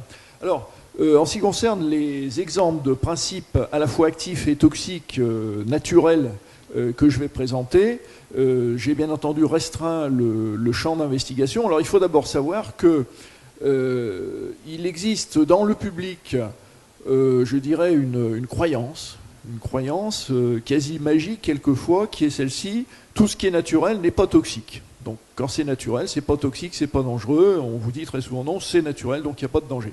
En fait, c'est faux, parce que j'ai l'habitude de dire à mes étudiants, par exemple, que c'est beaucoup plus dangereux de se promener dans une forêt plutôt que de se promener dans une ville polluée. Voilà, parce qu'il y a beaucoup plus de toxiques dans les plantes que de toxiques dans l'atmosphère. Alors, je vais vous le montrer à travers un certain nombre, décidément, à travers un certain nombre d'exemples. Alors, cette ambiguïté entre médicaments et toxiques existe, je l'ai dit, depuis des millénaires, depuis l'Antiquité. Alors, dans l'Antiquité, on utilise beaucoup les poisons, et on utilise également un certain nombre de médicaments, hein, puisqu'il y a des papyrus qui ont été retrouvés dans lesquels il y avait des drogues, c'est-à-dire des matières premières à partir desquelles on extrait des principes actifs. Alors ces médicaments et poisons antiques sont tout à fait variés. On en trouve les traces dans la littérature, comme vous le voyez ici, et en particulier il y a le fameux empoisonnement de Socrate par la ciguë. On dit Socrate a bu la ciguë. Donc dans la ciguë, eh bien, il y a des alcaloïdes, hein, qui sont extrêmement dangereux. Ici vous avez en bas à droite un livre sur le millepertuis. Et j'ai relevé cette phrase dans cet ouvrage: tu sèmes la mort ou redonnes la vie selon ton humeur. Donc là, il y a bien le fait qu'il n'y a pas de différence intrinsèque, hein, ce que je disais, entre médicaments et toxiques. Alors à Rome, il y a eu beaucoup d'empoisonnements volontaires ou criminels. Ces empoisonnements volontaires ou criminels ayant été perpétué par un certain nombre d'œuvres littéraires. Il y a la fameuse Cléopâtre qui s'est fait piquer par un serpent, d'après les écrits antiques. Donc il y a énormément de tableaux qui la représentent, hein. Quand vous regardez les peintures sur la mort de Cléopâtre, il y a au moins une trentaine d'œuvres qui représentent cette scène de manière tout à fait différente. Cléopâtre d'ailleurs, qui est représentée dans un autre tableau en train de regarder des esclaves en train de mourir, auxquels elle administrait du poison pour voir un petit peu comment ils meurent. Il y a le fameux empoisonnement néronien, hein, l'empoisonnement du demi-frère de Néron, Britannicus, qui était popularisé par Jean Racine dans une pièce, Britannicus donc empoisonné par son frère. Et puis Mithridate, roi de Pont en Asie mineure, qui était un grand adversaire de Rome et qui a inventé la mithridatisation, c'est-à-dire qu'il prenait quotidiennement un certain nombre de substances toxiques pour se prémunir contre leurs effets. Alors, on appelait ça mithridatisation. En fait, cette prévention est, semble-t-il, je ne dis pas qu'il faut être prudent, semble-t-il totalement illusoire, mais toujours est-il que quand il a été vaincu par les Romains, comme il savait qu'il était invulnérable au poison, eh bien, il s'est tué par le fer. Il s'est enfoncé un glaive dans la poitrine. Ça, c'est l'inconvénient de s'immuniser contre les toxiques. Alors, au Moyen-Âge, vous avez l'apothécarius, qui est très souvent un religieux, en fait. Ça a été popularisé par un certain nombre de films et de romans policiers. Et cet apothécarius, lui, il connaît les vertus de ce qu'on appelait les simples, c'est-à-dire les plantes médicinales. Mais il y a également des empoisonnements. Alors on trouve dans la littérature, je dirais, très populaire, mais qui est une littérature de qualité, parce que par exemple dans cette collection, vous avez énormément d'historiens qui écrivent, donc d'historiens de métier, des universitaires, et il y a des substances toxiques extrêmement variées, comme l'aconite, la belladone, l'acyle, l'ergot. Alors l'ergot a été responsable, vous savez probablement, d'épidémies absolument effroyables au Moyen-Âge, d'épidémies d'ergotisme, et ce n'est que très tardivement qu'on a reconnu la responsabilité de ce champignon toxique qui était un parasite, qui est toujours un parasite bien sûr des graminées. Et vous avez ici un livre sur une étude concernant le crime de poison au Moyen-Âge. Alors, je vous avais dit qu'il y a une proximité entre médicaments et toxiques, il y a une ambiguïté fondamentale, et il y a une personne qui a prononcé la phrase célèbre qui est devenue la devise des toxicologues, c'est Paracelse. Paracelse, donc en fait c'est un surnom qui est formé à partir de Celsius, qui était un auteur antique, et Paracelse a dit « sola dosis venenum fecit », seule la dose a fait le poison. Alors il y a eu des discussions, des gloses sur le fait qu'il n'a pas dit facit mais fecit, peu importe. Ça c'est c'est une maxime qui est encore extrêmement vraie aujourd'hui. En particulier, je l'ai retrouvé dans la bouche d'un membre de la FDA, si j'ose dire, qui l'avait écrit. Donc aujourd'hui, ce qui fait le toxique, c'est pas la nature intrinsèque, ce que je vous disais, c'est la quantité en fait. Alors, il existe bien sûr tout un florilège d'empoisonnement au Moyen-Âge, et à la Renaissance. Voilà, ici vous avez un roman policier consacré, en partie à ce type d'empoisonnement. Et puis alors, quand on lit les bons auteurs, en particulier Shakespeare, dans Hamlet, vous avez un empoisonnement tout à fait intéressant par la Jusquiame. La Jusquiame, le père d'Hamlet, a été tué par son frère, donc par l'oncle d'Hamlet, qui lui a versé dans l'oreille, c'est assez étrange comme voie d'administration d'un toxique, qui lui verse dans l'oreille un extrait de Jusquiame. Et puis ensuite, vous avez le spectre du père d'Hamlet qui va lui apparaître. Alors, la Jusquiame contenant des alcaloïdes qui sont eux-mêmes hallucinogènes, on peut se poser la question. Voilà. Donc Shakespeare est également inspiré par cela.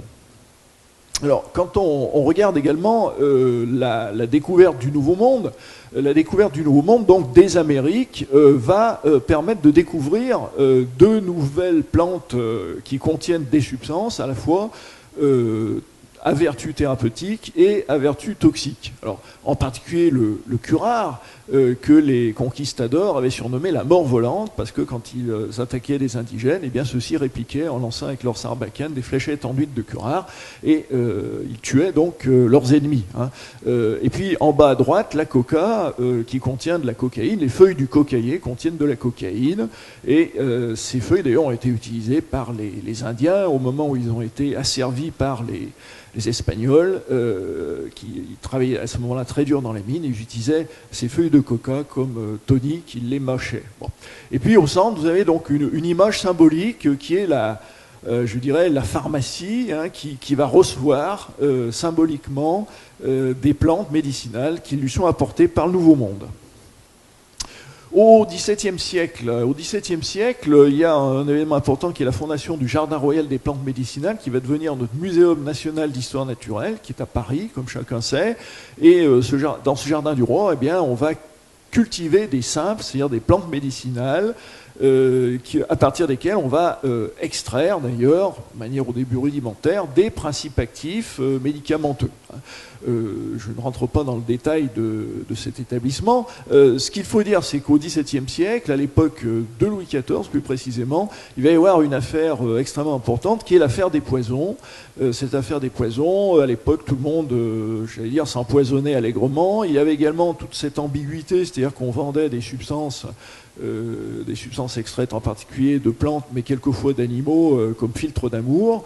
Et en fait, c'était des mélanges qui s'avéraient extrêmement toxiques. Alors, il y a une marquise célèbre qui était la marquise de Brinvilliers, qui a empoisonné son père et ses deux frères, et qui a été poursuivie, bien sûr, par la justice, qui a été exécutée, et qui a donné lieu à non seulement ce roman, qui vient d'être édité d'ailleurs, mais également un téléfilm. Alors, cette affaire des poisons a beaucoup intéressé les romanciers. Moi, j'ai relevé quelques romans, quelques romans très populaires. Le dernier en bas à gauche vient juste de sortir.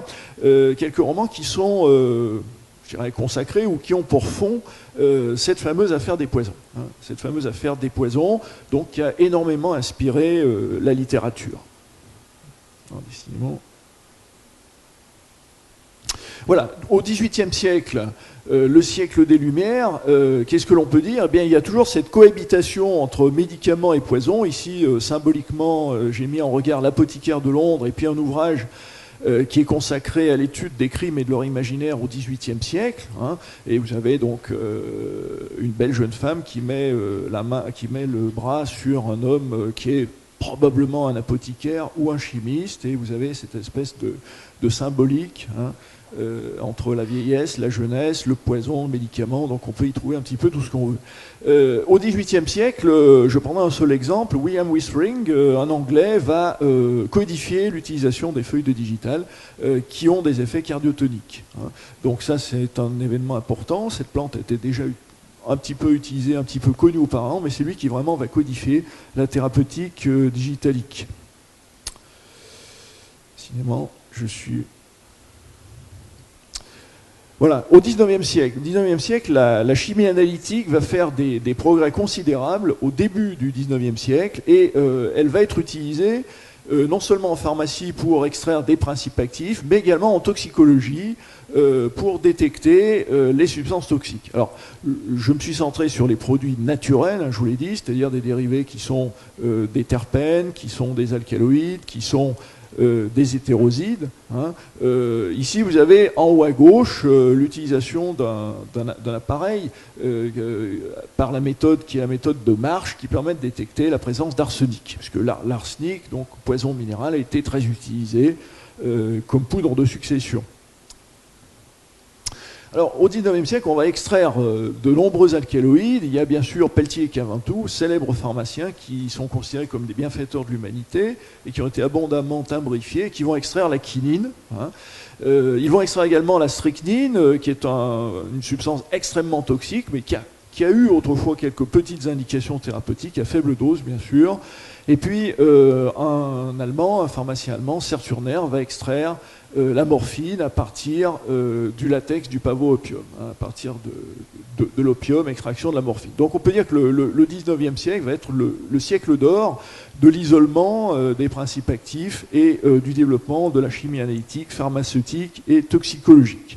Alors, en France, un événement important, c'est Claude-Adolphe Nativelle qui va extraire la digitaline. Donc, je vous ai parlé tout à l'heure de William Whistling, qui avait codifié l'utilisation des feuilles de digital en thérapeutique contre les insuffisances cardiaques chroniques. Eh bien, Nativelle va isoler, au bout de très nombreuses années, il va parvenir à isoler la digitaline à l'état pur, à l'état cristallisé, et il va l'appeler sa fille en robe de diamant. Alors au XIXe siècle, il y a également des empoisonnements. Ça, c'est le versant noir. Je vous ai montré le versant éclairé. Maintenant, c'est le versant noir. C'est l'utilisation comme toxique. Alors on en trouve des traces dans la littérature. En bas à droite, vous avez un roman d'Henri Cauvin, L'aiguille qui tue, qui met en œuvre un personnage qui est un précurseur de Sherlock Holmes, hein, qui résonne comme lui. En haut à gauche, le comte de Monte Cristo, que vous connaissez tous, que vous avez tous lu quand vous étiez jeune au moins. Et dans le comte de Monte Cristo, eh bien, une affaire d'empoisonnement. Hein, Madame de Villefort, qui est une empoisonneuse et qui va tuer un enfant et éventuellement et qui a failli en tuer un deuxième. Et puis il y a un certain nombre de procès, en particulier l'affaire Beaucarmé, qui est une affaire de meurtre à la nicotine, et un noble qui porte ce nom va être accusé justement, de crime par empoisonnement. Alors au XIXe siècle, c'est là où Claude Bernard va prononcer une parole que je trouve tout à fait éclairante. Tous les poisons, suivant les doses, peuvent être employés comme agents de destruction de la vie ou comme moyen de guérison des maladies. Donc vous voyez, on retrouve ici, mais là c'est exprimé de façon très claire, les deux versants, hein, le versant toxique, le versant médicament, et en fait il n'y a pas de différence intrinsèque, c'est ce qu'il faut retenir, entre le médicament et le toxique.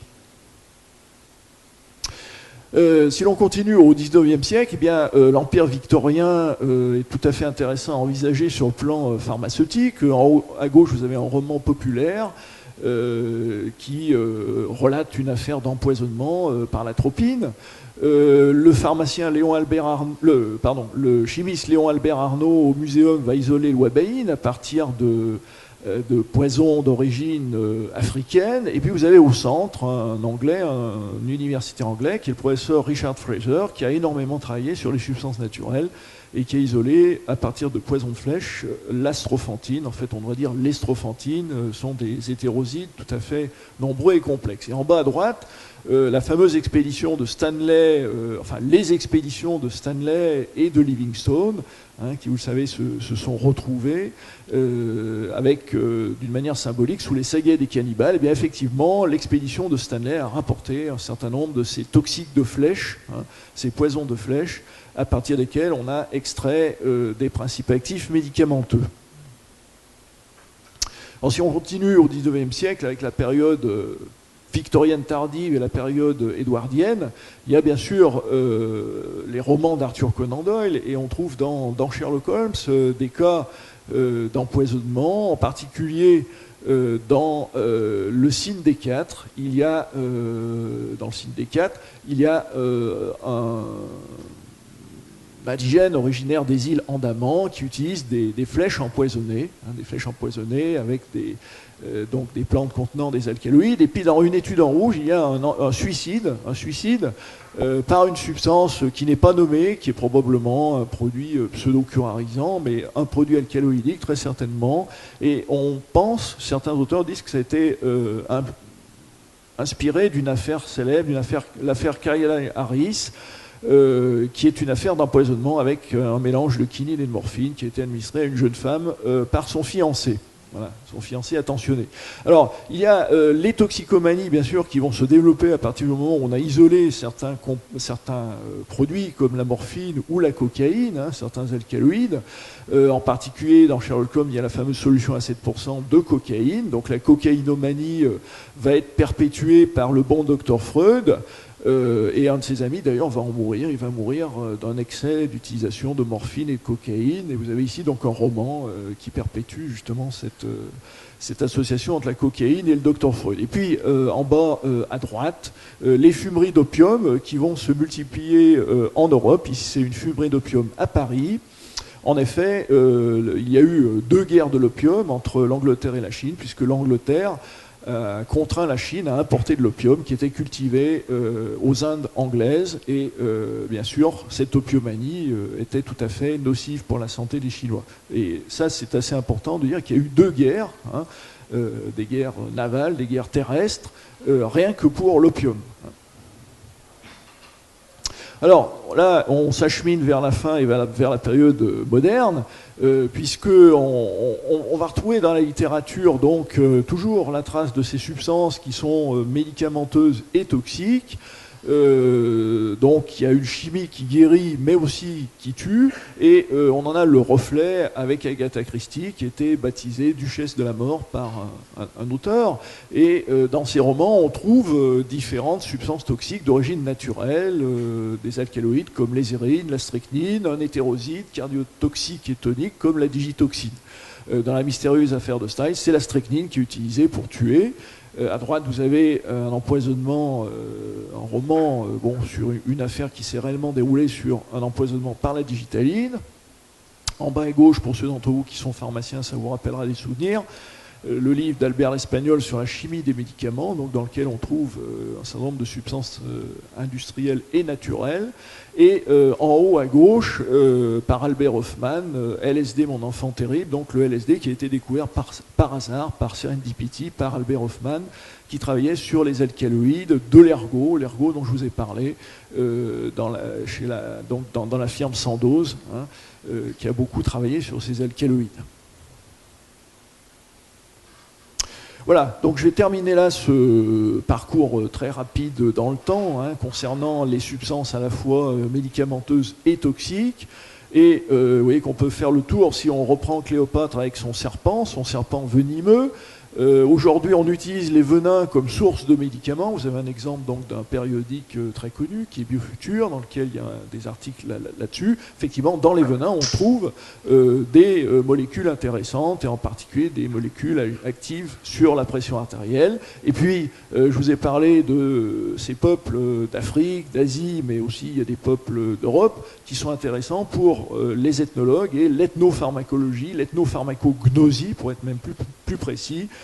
C'est une technique, c'est un ensemble, je dirais, plutôt de méthodes qui sont très utilisées aujourd'hui pour découvrir des substances naturelles actives. Et en conclusion, écoutez, j'ai utilisé une citation qui est extraite de la pharmacie de Platon par Jacques Derrida, et il a dit « La philosophie, c'est transmutation de la drogue en remède, du poison en contrepoison ». Vous voyez que cette citation synthétise tout à fait ce que j'ai essayé de vous dire, le message que j'ai essayé de vous faire passer, à savoir qu'il n'y a pas de différence entre le poison, entre le toxique et le médicament. Merci beaucoup.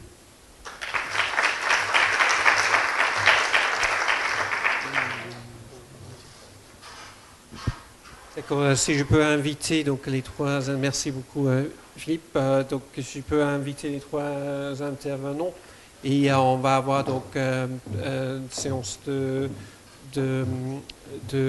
questions. Donc on a fait donc le chemin d'Hannon à Derrida, c'est quand même c'est pas rien, mais donc voilà, donc est-ce que vous avez des questions ou des commentaires pour nos intervenants? Oui, d'accord. Je vais monter, ça fait un peu d'exercice. J'ai déjà mangé des fruits et légumes.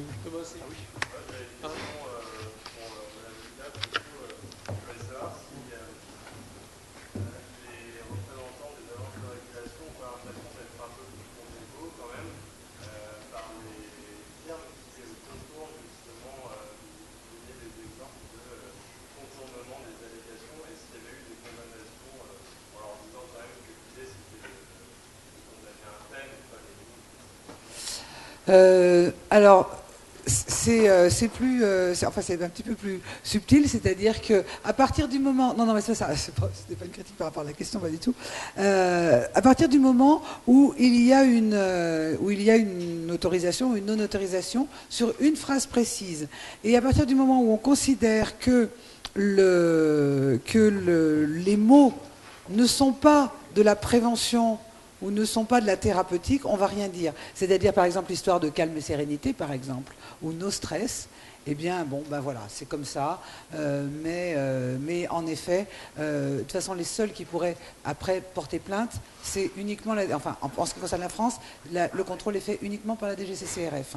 La DGCCRF, ensuite, va faire une saisine auprès de l'ANSES pour dire, ben voilà, est-ce que c'est dangereux pour le consommateur ou est-ce que c'est pas dangereux? Comme on considère que les oméga 3 à dose nutritionnelle, par exemple, pour reprendre cet exemple, ne sont pas dangereux, on va dire, en gros, mais je me souviens très bien d'une séance justement d'expertise à l'AFSA où le directeur de l'AFSA de l'époque, que je ne citerai pas, a dit de toute façon, c'est pas toxique pour le public. Si le public est suffisamment bête pour croire ce qui est écrit, tant pis pour lui. Voilà. Ça revient à ça. La répression des fraudes, c'est quand même aussi, ça peut être la publicité mensongère, mais des produits, des compléments alimentaires qui ont été interdits, c'était par exemple pour le bronzage, où c'était marqué, active le bronzage et protège la peau. Ça, ils l'ont fait interdire tout de suite le packaging, parce qu'il y avait protège la peau, et ça, ils ont considéré que c'était dangereux, parce que c'était pas vrai. Donc ça, oui, ils l'ont fait retirer immédiatement. Mais là-dessus, no stress, sérénité. Voilà. Oui, je voulais rebondir tout à l'heure par rapport à la présentation que vous avez faite, où on parlait tout à l'heure des antioxydants et de ce que ça pouvait entraîner auprès des consommateurs. Je vais parler dans le micro. En fait, c'était juste pour vous montrer dans l'exemple que je vous ai montré là. Malheureusement, je ne sais pas pourquoi ça ne s'affiche pas en dessous. Mais voyez ici, en fait, on parle justement des antioxydants. Ici, là, ici, vous avez donc myrtille. Donc, myrtille, tout le monde connaît, les cranberries aussi. Mais en fait, si vous regardez la composition, vous avez en fait des produits, effectivement des fruits exotiques que les gens ne connaissent absolument pas. Et dans la définition, malheureusement, je ne sais pas pourquoi ça n'apparaît pas, là il n'y a absolument pas de myrtille ni de cranberry. C'est des cerises particulières, vous avez des jus de fruits de palmier, vous avez il y a le jus d'acérola aussi, je crois, hein, qui est marqué là-haut. Mais en fait, ce n'est pas ces produits que vous voyez en photo. C'est d'autres produits exotiques et donc je tenais à rebondir là-dessus. Voilà, en plus du problème de la toxicité d'un produit, il y a aussi avec toutes ces plantes exotiques, et donc le problème qu'on les reconnaisse pas, il y a aussi tout le problème de l'allergie alimentaire et d'introduire des nouveaux produits, des nouvelles plantes en particulier, qu'on ne connaît pas et qui peuvent entraîner des allergies qui n'existaient pas auparavant.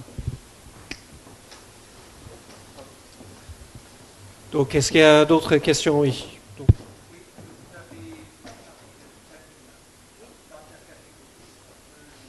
Donc, qui veut parler des vitamines? On commence avec... Voilà. Alors, c'est pas une question très gentille, hein, parce que les vitamines sont bien sûr des nutriments indispensables. Donc, ce ne sont pas des médicaments. Disons, pour faire court, les vitamines ne sont pas des médicaments quand ils sont à dose nutritionnelle. Et là, c'est pour le coup que ça devient vraiment des médicaments avec AMM. Mais c'est un petit peu comme les oméga 3. Hein, c'est un peu la même chose. C'est des nutriments naturels, obligatoires, indispensables, mais qui deviennent des médicaments quand ils sont à des doses qui n'ont plus rien à voir avec les apports nutritionnels conseillés. C'est le cas en particulier de la vitamine C. Bien sûr, à partir du moment où c'est un médicament, il y a AMM. Hein, donc, comme pour ce que je vous ai présenté pour les oméga 3, c'est pareil. Hein, il y a AMM, quand c'est dans la catégorie médicaments, c'est obligatoire. Et à partir du moment où c'est médicament, il faut qu'il y ait un niveau de preuve. Hein. Donc, c'est-à-dire qu'il faut qu'il y ait des études cliniques, autre chose que nous, avec nos 40 étudiants d'un côté, qui mangent des yaourts comme ci ou des yaourts comme ça. Hein. Vitamines. D'accord, il y a une autre question.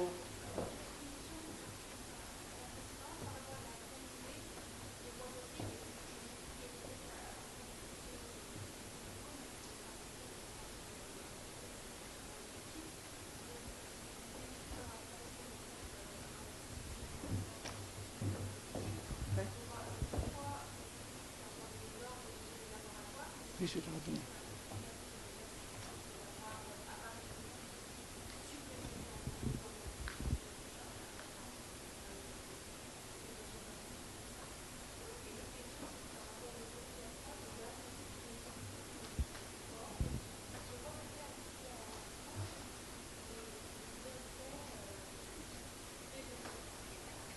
Oui. Ça fait beaucoup de questions. Donc il y a une question sur la vitamine D et une question sur les oméga 3 et sur l'étude de cohorte la dernière étude de cohorte qui dit que c'est pas aussi évident que ça les bienfaits sur les maladies cardiovasculaires. Et en effet, c'est vrai qu'à dose, si vous faites une méta-analyse sur tout ce qui existe actuellement en études de cohorte, je réponds d'abord pour les oméga 3 du coup, si vous faites une méta-analyse sur toutes les études de cohorte qui existent, qui sont justement, contrairement aux études de corrélation que j'ai montrées tout à l'heure, des études avec niveau de preuve nettement supérieur, on a, disons, une majorité pour les bienfaits et une minorité pour pas d'effets. Et bon, quelques avec des effets négatifs du type nausée ou du type saignement, du fait de ce que je vous ai dit également pour les effets indésirables quand on est à dose des médicaments. Voilà, je réponds aussi pour la vitamine D. Alors, oui, effectivement, la vitamine D, en ce moment, on voit qu'il y a des problèmes de déficience. Alors, le mot carence, il faut faire attention, parce que dans les apports nutritionnels conseillés, quand on est en déficience, c'est vraiment quand on a un apport quasi nul. On est plutôt en déficience en France. C'est vrai qu'on s'en aperçoit au jour d'aujourd'hui, mais bon, si l'alimentation est variée, équilibrée et consommée de manière régulière, normalement on peut régler ça. C'est vrai qu'on a aussi le fait que l'apport de la vitamine D est aussi avec l'extérieur, parce qu'on va 20 minutes dehors tous les jours avec un peu de soleil, on récupère en fait la quantité de vitamine D nécessaire. Donc cette déficience, c'est vrai, pose un peu question, mais ça peut vite se régler si l'alimentation est équilibrée. Il faut pas, on fait un peu peur aux gens, mais d'ailleurs, dernièrement, vous revoyez des publicités de yaourts enrichis en vitamine D. Ça sort instinctivement. De toute façon, c'est clair que ça va ressortir, c'est sûr. Hein. Dès qu'on a on va dire une allégation de recherche scientifique qui sort et qui passe aux infos, etc., immédiatement après, vous avez les industriels qui réagissent. Hein, c'est normal. Ça, de toute façon, on n'y échappe pas. Et pour la vitamine D, pour être juste un peu provocatrice, il y a quand même deux choses qu'il faut bien noter. C'est que premièrement, quand on dit qu'il y a beaucoup de gens qui sont en subcarence, etc., il faut sûrement en France qu'on revoie les valeurs usuelles. Ça, c'est la première chose. Deuxièmement, il faut être sûr de nos dosages. Troisièmement, la vitamine D à dose nutritionnelle n'est pas toxique. Ça coûterait beaucoup moins cher à la sécurité sociale de supplémenter carrément tout le monde plutôt que de faire les dosages à toutes les femmes en particulier, à faire les dosages à toutes les femmes, où finalement à la sortie on dit oh bah il y a peut-être une sous-carence, allez on va supplémenter, on ferait mieux de supplémenter tout le monde, ça coûterait moins cher aux contribuables. Voilà. Donc, mais bon, c'est un peu provoque.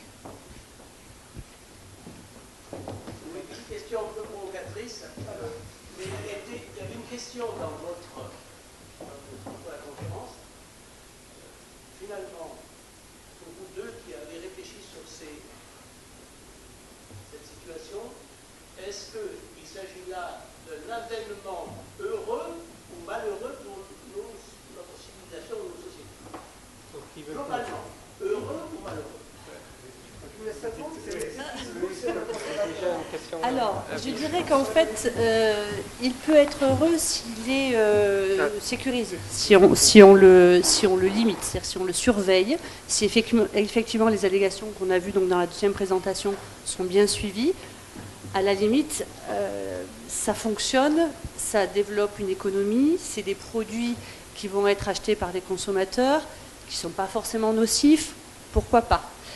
Personnellement, je pense que si on s'alimente de manière régulière, équilibrée, variée, qu'on associe avec l'activité physique, qu'on a un sommeil suffisant, etc., voilà, la notion d'médicament pour moi ne veut rien dire. On a soit des médicaments pour des gens qui sont atteints de pathologie, et on appelle ça des patients, donc des gens malades, ou on a des gens qui sont sains, qui peut-être parfois présentent effectivement une déficience, mais une alimentation suffisamment variée peut vraiment limiter ce problème-là. Donc voilà, moi je ne suis pas spécialement pour les médicaments, je ne vais pas non plus mettre un haro dessus, ça fonctionne, le marketing est très fort, ça marche, il y a des entreprises qui ne sont pas des philanthropes et qui développent ce produit-là, pourquoi pas?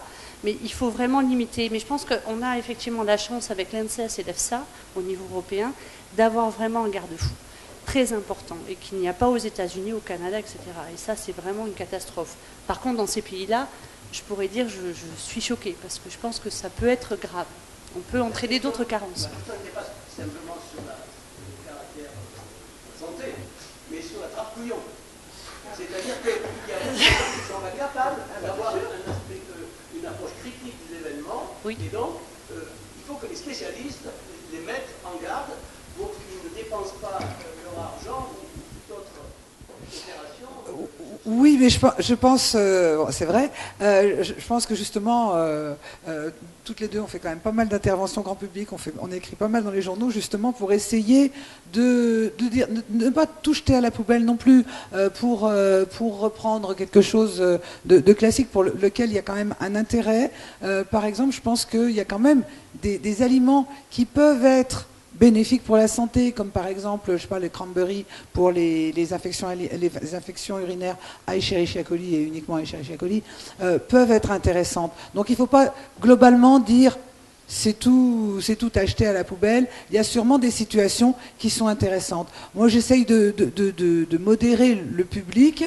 C'est premièrement avoir une attitude quand même relativement critique et ne pas croire à ce qui est proche du charlatanisme ou à peu près. Ça va vous guérir de ceci, de cela. Si c'était vrai, ça se saurait. Enfin bon, voilà. Deuxièmement, essayer d'éviter les multiplications de doses. garder quand même bien le fait qu'un aliment, c'est un aliment, donc ne pas médicaliser l'alimentation. Donc ça aussi, dans la prudence. Et puis bon, ne rien acheter sur Internet. Moi, ce qui me fait plus peur, c'est ce que j'ai dit tout à l'heure. C'est l'erreur de matière première, quand même. Quand on achète sur Internet, on achète n'importe quoi, on ne sait pas ce qu'il y a dedans. Moi, c'est ça qui me fait peur. Donc, tout le temps, je dis, on n'achète pas sur Internet. Même si vous achetez, que ce soit vous achetez en supermarché en France, en magasin diététique ou en pharmacie, je ne vais pas dire que c'est la même chose parce que mes collègues vont me tomber dessus. Mais si vous voulez, au niveau de toxicité, ce n'est pas dramatique. En revanche, on achète sur Internet, on ne sait pas ce qu'il y a dedans. Très bien, il peut y avoir rien du tout. Mais il peut y avoir une plante potentiellement toxique et difficile. Je veux juste rajouter que je pense qu'effectivement, il y a aussi un effort à faire en formation de professionnels de santé. Ça, c'est clair. On a vraiment, je pense, une chose à faire. La nutrition, c'est quand même une science nouvelle, parce que depuis les années 90, uniquement, c'est intégré dans les politiques alimentaires. Et donc, il y a vraiment un travail à faire avec les professionnels de santé, qu'ils soient pharmaciens, médecins, etc., pour justement avoir le même discours et, on va dire, éduquer la population, parce qu'il faut voir aussi que, par exemple, jusqu'au lycée, jusqu'à la fin du lycée, et même dans les facs, les cours en nutrition sur l'alimentation de base, il n'y en a quasiment pas. Vous avez en 5e un mois de cours sur la nutrition et ça s'arrête là. Donc la population, elle connaît pas tout ça. Nous, on le sait parce que c'est nos domaines. Mais je crois qu'on a vraiment un effort à faire, ça c'est clair, avec les professionnels et de communication. Le détournement du vocabulaire, quand on voit no stress, c'est juste une petite image. Il y a l'imagination va aller bien plus loin. C'était pour ça. Sur le plan marketing, c'était pour ça. On avait une question. Oh, ouais.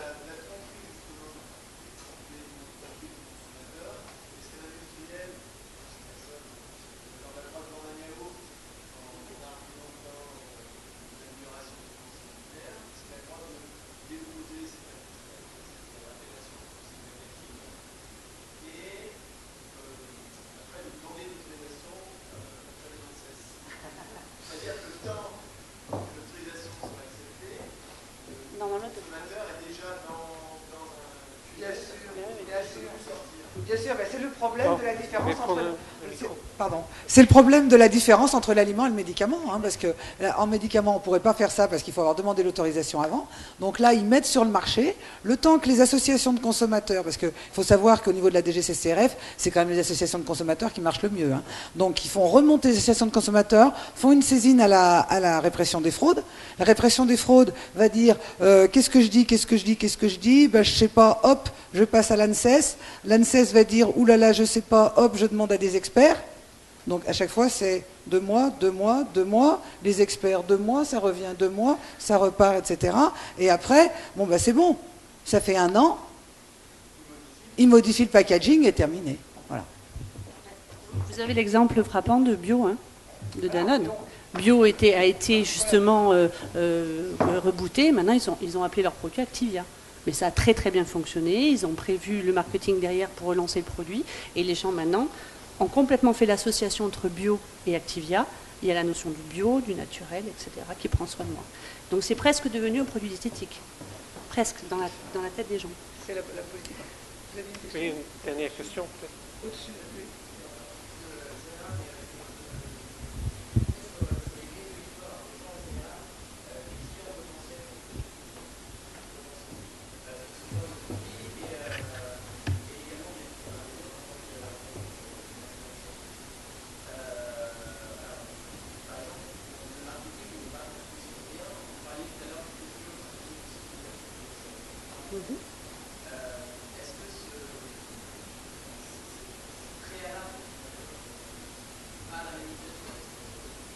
Si.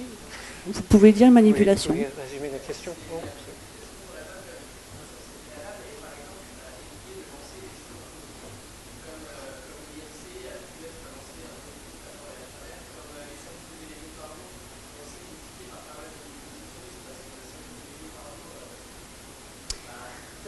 C'était pas lancé au pif, ça.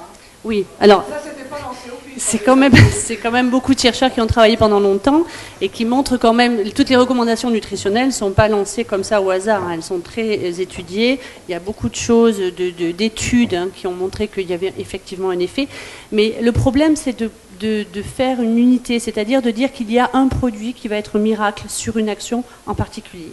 Et ça n'existe pas. On n'a pas de preuve, on n'a aucune preuve. C'est ce qu'on disait tout à l'heure, c'est que si on veut faire ce genre d'études, il faut effectivement prendre une population et lui dire vous ne consommez plus ce genre de produit, ce nutriment en particulier. Or, on sait que c'est impossible à faire. On a une alimentation, on a un comportement, on a un environnement qui fait qu'on va avoir différentes actions. Et ça va avoir en plus, vous absorbez de manière différente. On a des métabolismes tous différents.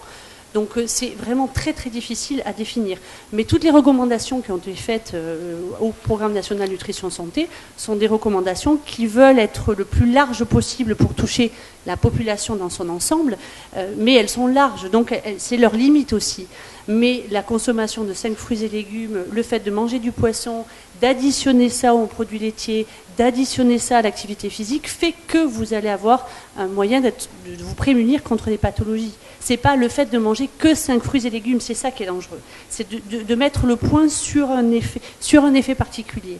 Et on est dans les médicaments, on est dans ce problème-là, c'est-à-dire que c'est un nutriment qu'on va mettre en avant en disant regardez, c'est miraculeux. On n'a pas encore assez de recul. Et encore une fois, je vous le dis, dans la recherche fondamentale, on est très très loin d'avoir tout étudié. On a encore beaucoup de choses à faire. Hein. C'est une science très très récente. Hein. Donc, alors à la fois récente. Et puis non, puisque depuis l'Antiquité, on a ces effets-là, mais la recherche vraiment fondamentale et les preuves, pour avoir des preuves vraiment, on va dire, approuvées, ça va demander encore beaucoup de temps, hein, ça c'est sûr. Mais bon, voilà, on en est là, hein, c'est vrai. Oui, je rebondis un petit peu sur ce que vous avez dit sur bio. Enfin, en ce qui me concerne, bio, ça veut rien dire. À la limite, c'est presque effrayant, parce que ce que j'ai essayé de vous montrer, qu'il y a des tas d'organismes dans la nature qui sont parfaitement biologiques, contiennent des substances qui sont toxiques. Et là, c'est la quantité, c'est ce que vient de dire notre collègue, c'est la quantité de substances.